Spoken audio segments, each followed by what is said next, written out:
Okay, he's coming, Heaven. Hold my beer, watch this. Just watch it, watch it. Just give it a sec. Just give it a sec. Ra-ta-ta-ta-ta! So when it comes to rifles, I really was having a blast. These rifles are really the most versatile weapons in the game, and they make life, or should I say staying alive, a lot easier.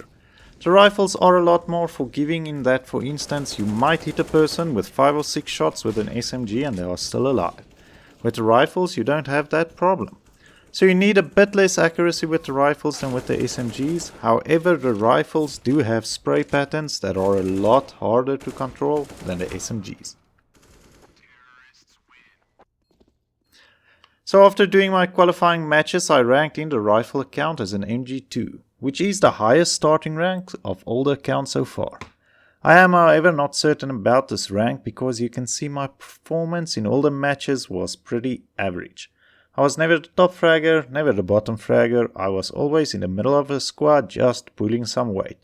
So I'm not sure how this account would have ranked out if I had teammates that were a bit worse than the ones I got. But sometimes the luck of the draw is in your favor. But only time will tell if I am deserving of this rank right now, or if it is still reserved for the future. But I do feel that my aim is picking up with all the aim training I have been doing for the other accounts. So we'll just have to play a few matches to see. There are two things that stood out to me on this journey so far. First of all is just how many players overlook the FAMAS and Galil as viable weapons. In terms of price to killing power, both the FAMAS and Galil are actually both pretty decent weapons, as long as you have either good trigger discipline or very good recoil pattern control with these weapons, as they are very effective if you can land your shots.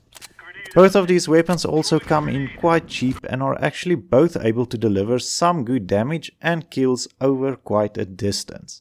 So I definitely recommend spending the time to learn these two weapons properly. The second thing that I noticed was just how damn expensive it is to be a CT versus being a terrorist. Not only will a loadout with a diffuser and incendiary cost you 600 more than when you are a terrorist, but the price of the rifle on average is about another $300 more expensive than the terrorist counterpart.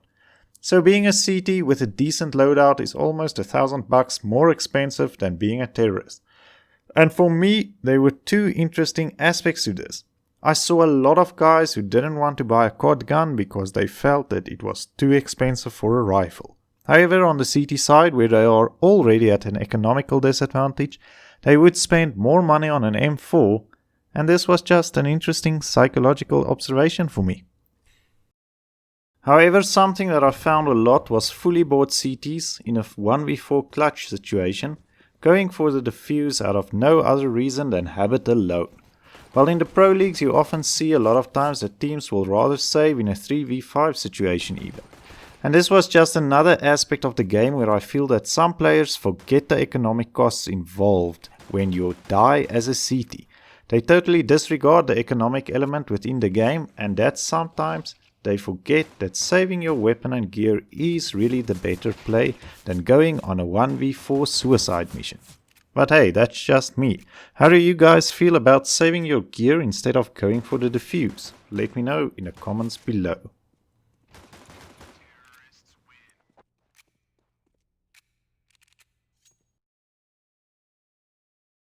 So this is always an interesting debate between players, and in all my old videos you will see me playing with the M4A4.